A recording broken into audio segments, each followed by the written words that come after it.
মুর্শিদাবাদে ভয়াবহ ট্রেন দুর্ঘটনায় এ পর্যন্ত প্রাণ গেছে 6 জনের। তার মধ্যে 5 জন রয়েছে স্কুল পড়ুয়া, যাদের বয়স কারো 5 বছর, 6 বছর, 7 বছরের মধ্যে। এই দুর্ঘটনা একবার মর্মান্তিক দুর্ঘটনা, যে দুর্ঘটনার শিকারে ছোট ছোট শিশুরাও।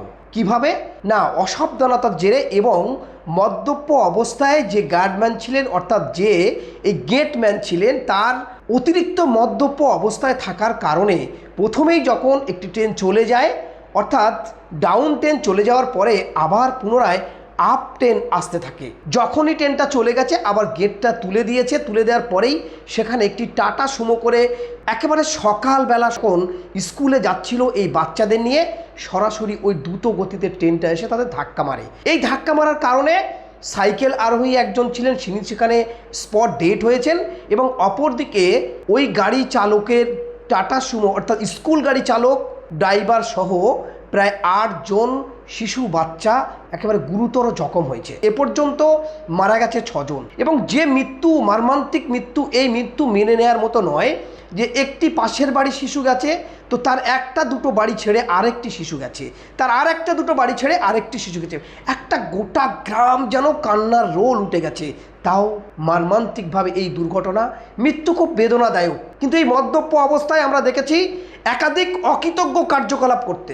সূর্যপুরের ঘটনায় যারা এই পাশবিক অত্যাচার চালিয়েছিল, অর্থাৎ সূর্যপুর বারুইপুরের ঘটনায় মদ্যপ অবস্থায় বেশ কয়েকজন একটি নাবালিকাকে নিয়ে সারা রাত ধরে মদ্যপ অবস্থায় তারা কুকীর্তি করেছিল, সেটা নিয়ে যখন রাজ্য তোলপাড়, ঠিক সেই সময় দাঁড়িয়ে তার রেশ কাটতে না কাটতেই আবার মুর্শিদাবাদের গোবিন্দপুর স্টেশনের যে ওই গেটম্যান ছিলেন, তার অসাবধানতা এবং অতিরিক্ত মদ্যপানের জন্য এই ঘটনা ঘটেছে বলে সূত্রে জানা যাচ্ছে। রেল সূত্রে এই পর্যন্ত যেটা খবর, পরিবারের মৃত পরিবারের 10 লক্ষ টাকা করে ক্ষতিপূরণ দেবেন এবং আহতদেরও টাকা দিয়ে তারা সহযোগিতা করবেন। কিন্তু যতই সহযোগিতা করুক না কেন, এই মদ্যপ অবস্থার জন্য গোটা ভারতবর্ষ জুড়ে নক্করজনক কাজ যদি কেউ করে থাকে, তাহলে মদ্যপ অবস্থায় এই ঘটনাগুলো ঘটাচ্ছে। তারপরেও কোনো সাবধান নেই। এই অসাবধানতার জেরে একটা গোটা এলাকা জুড়ে শোক স্তব্ধ, মানুষ কান্নার রোল উঠে গেছে, থাকতে পারছে না সেখানে মানুষ।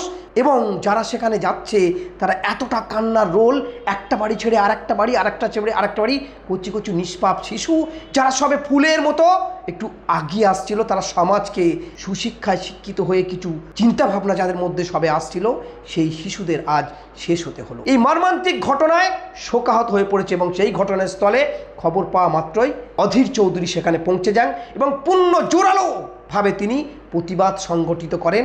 করার পরেই কিন্তু তার বিরুদ্ধে অ্যাকশন শুরু হয়েছে। গাড়ি পাস হয়ে গেল, আপের গাড়ি চলে গেল, গেট উঠে গেল। উঠে যাওয়ার পরে ওই সাইড থেকে একটা টাটা সুমো স্কুল ভ্যান যেটা আছে সেটা ঢুকে গেল, ট্রেনটা এসে ধাক্কা মেরে দিল। একটা গাড়ি তখন বহরমপুর খাগড়াঘাট থেকে চলে এলো। হ্যাঁ, খাগড়া স্ট্যান্ড থেকে চলে আসছে গাড়ি। ওই গাড়িতে কতজন ছিল? ওখানে অল টোটাল 8 জন ছিল, বাচ্চা সহ 8 জন থাকার সত্ত্বেও বেঁচেছে, ড্রাইভার বেঁচে আছে আর একটা বাচ্চা বেঁচে গেছে।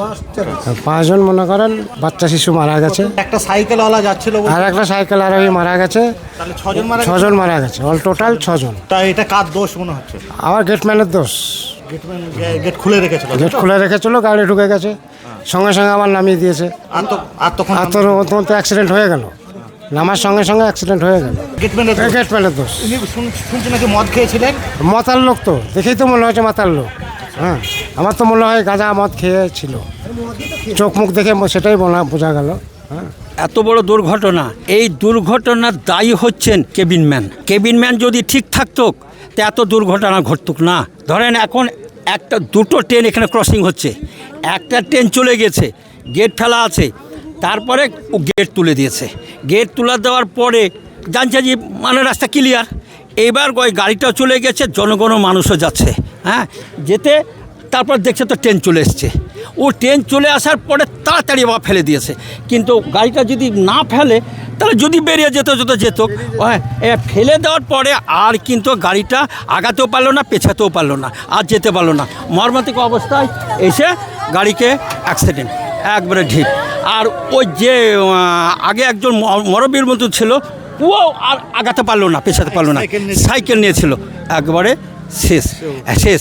এখন কেবিনম্যানের পুরো দায়িত্ব এটার, যত কিছু কেবিন ম্যানের দায়িত্ব। চৌধুরী নাকি অভিযোগ করেছেন তিনি মদ খেয়েছিলেন কেবিল ম্যান। হ্যাঁ, ও নিশা ভাঙ করে, হ্যাঁ করে নিশা ভাঙ। এখন আমরা জনগণের মানে বাচ্চাদের মুখে শুনছি নিশা ভাঙ করে, হ্যাঁ নিশা ভাঙ করে। হ্যাঁ, কিন্তু ও যদি ঠিক থাকতো এই দুর্ঘটনা কোনোদিনও ঘটতো না।